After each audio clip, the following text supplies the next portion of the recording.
currently off to a scrapyard to weigh some batteries in. So the old lead acids that came out of this, I'm going to go and weigh those in. I've got 2 sets actually. The first set that died, and I had to replace those with lead acids, and then when I replaced the lithiums, that's the ones that come out of this. And I've also replaced a battery. Someone had a battery die in their van, so I've replaced theirs as well. So I've got 5 batteries to weigh in.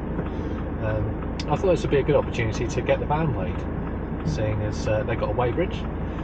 They can't give me a printout or anything, but yeah, they said they'd weigh it for me, which I thought was a good opportunity. I know it's overweight, it's way too heavy, so yeah, let's see how much it weighs, because basically my plan is that I need to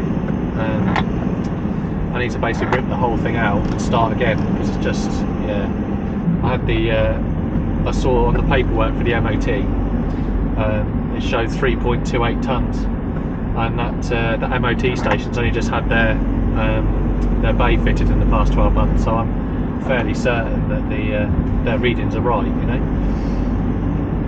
Anyway, I've been away for a bit, no denying that. I've had some real problems with mental health.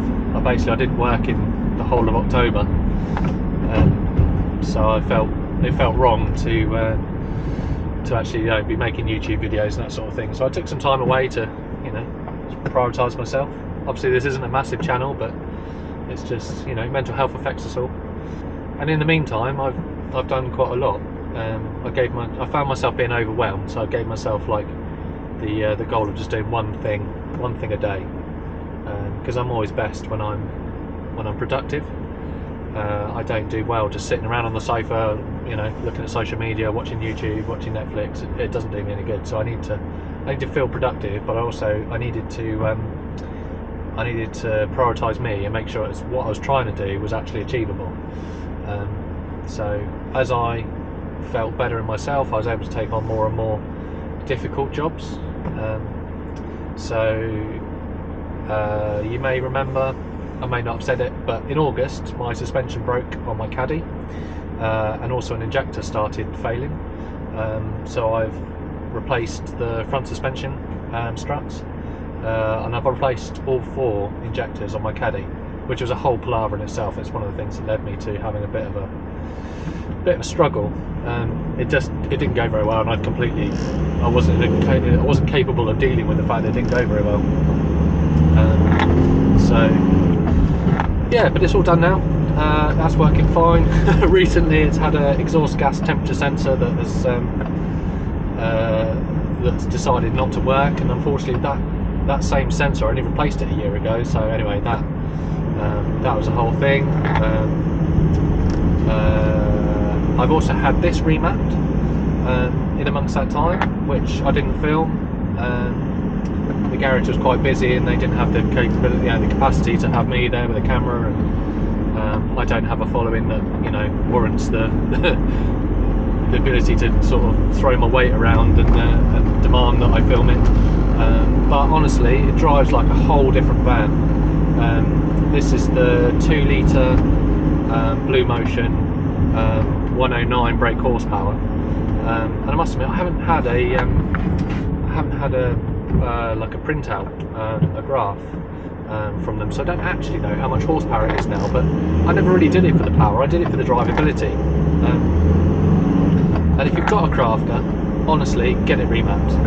I got a Pendle remap through one of their authorised agents, and it has made the world of difference. This is a completely different van. This thing's heavy, which is why I'm going to get it weighed, and it now drives up hills, whereas before I was like, you know, my heart was pounding, just trying to drive up hills was a nightmare. So especially steep ones. Anyway, so now I can just cruise along a motorway, and if there's an incline I don't need to change down gear like I was before. I can just leave it in 6th gear, leave the cruise control on, and it just picks up and away it goes. It honestly transforms the van. And I'm hoping that because I'm not driving the engine so hard, trying to get up hills and stuff, that actually I can, the engine will last longer, less will go wrong with it because it's under less stress, it's under less pressure. and I'm hoping that fuel economy wise actually it's going to be better, because Sophie and I are heading down to Italy again next year in May to go and be a part of our friends Steph and Tom. They're getting married in Italy, just south of the Amalfi coast, which is going to be a beautiful location, so we're really looking forward to that. But part of that work is going to be basically redoing the interior of this van. I've got to get the weight down, because as soon as I put in myself, Sophie, any of our things that we want for the week, or the weeks that are away, full tank of water, we are way over the weight limit here in the UK. So yeah, that's basically I've built it too heavy. One of the dangers of having a long wheelbase van is you can get a lot more in it. Right, I've just left the scrapyard. It's worse than I thought. Their weight bridge says 3.32 tons, so that is, yeah, more, about 40 kilos more than what I read on the MOT paperwork. So yeah, crucial. This has got half a tank of diesel and no water in it, so I'm pretty sure as soon as I put 100 kilos of water in it, plus filled up the diesel tank, we're pretty much at 3.5 tons. So yeah, some work to do. Got 40 quid for the batteries though, so that's pretty good. 5 batteries, 5 leisure batteries. So yeah, that was worth doing. Put it towards the cost of the materials I'm going to need for this. Anyway, so my plan is to make this lighter. I am going to use poplar plywood, 9mm in most places. What's that for you people across the pond? It's like, I don't know, 3/8 maybe? I don't know, whatever 9mm is in inches. I don't know, don't matter.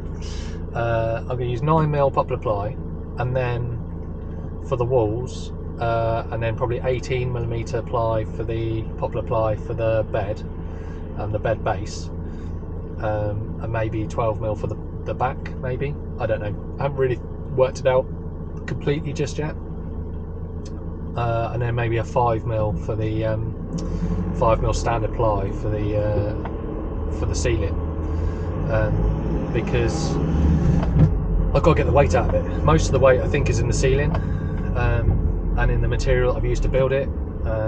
Also, obviously I've got windows all the way around on the van, so the glass is heavier than the metal that I've cut out. The wheels are heavier than the standard. Just everything's heavier. Anyway, you might be screaming at me going, 9mm too thin, but I'm planning on teaching myself to fiberglass, and put 1 or 2 skins of fiberglass with some resin over the top of the surface, just to make it stronger, make it more resilient. I'm just hoping it's going to strengthen everything up without having to add weight to the van. Obviously at that weight, resin weighs something, glass fibre weighs something, but I'm just hoping that that will add so much more strength per kilo than just making everything out of thicker wood. That's the plan. I've never fiberglassed before, so it's a big deal. Yeah, to say I'm nervous is an understatement really, but we'll see. So that's obviously going to be coming up.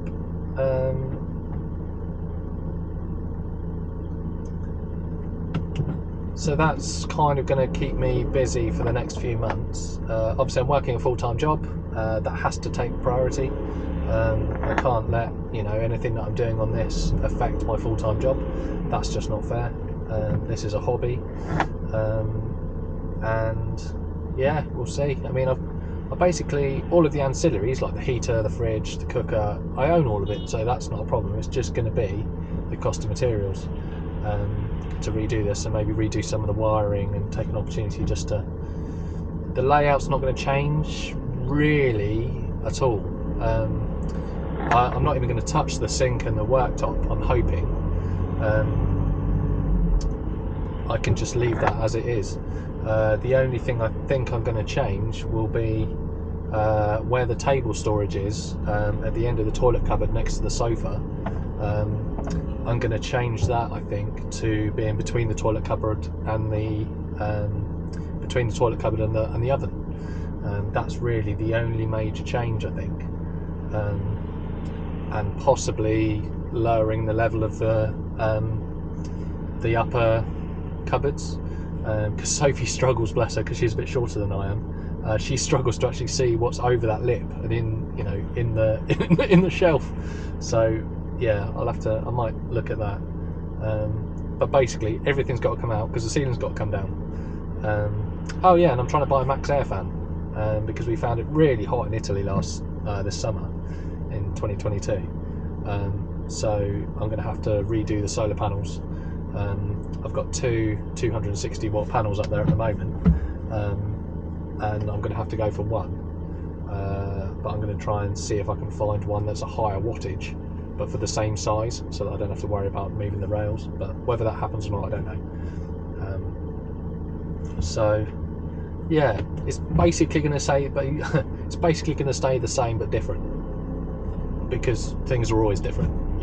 You go in with a plan, you put the first screw in and everything changes, and yeah, who knows. It's going to be a ride. It's going to be a ride. If you have been subscribed this long and you haven't abandoned me, I'm really grateful.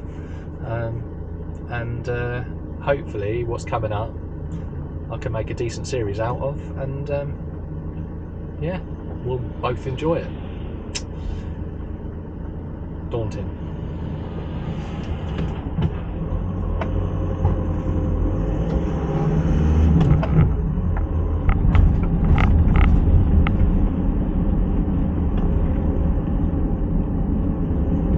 I do love the way this thing drives now. It's completely different.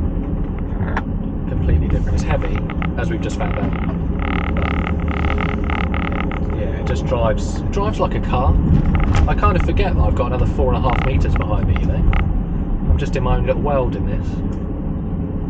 Oh, one of the things I'm going to change is at some point, I don't know whether it'll be before we go to Italy or not, I think Sophie would like it, is we're going to change the double seat here and put a single seat in, so and replace this one. The back on this one's a bit knackered from the construction worker that used it before, and then we're going to replace the bulkhead and put a sliding door in of some description. I haven't really worked that out yet, but put a sliding door in, and then we can like get in and out, or like a bit of emergency access almost. But one of the things I really like about the bulkhead is that when we've got the air conditioning on, it keeps the cab really nice and cool, which is really nice. It doesn't have to cool down the entire van, with like an open van setup, or any similar heating. It's like beginning of December now, and it's a bit cold out. Dash is saying it's 10 degrees, 10 degrees C, not 10 degrees F.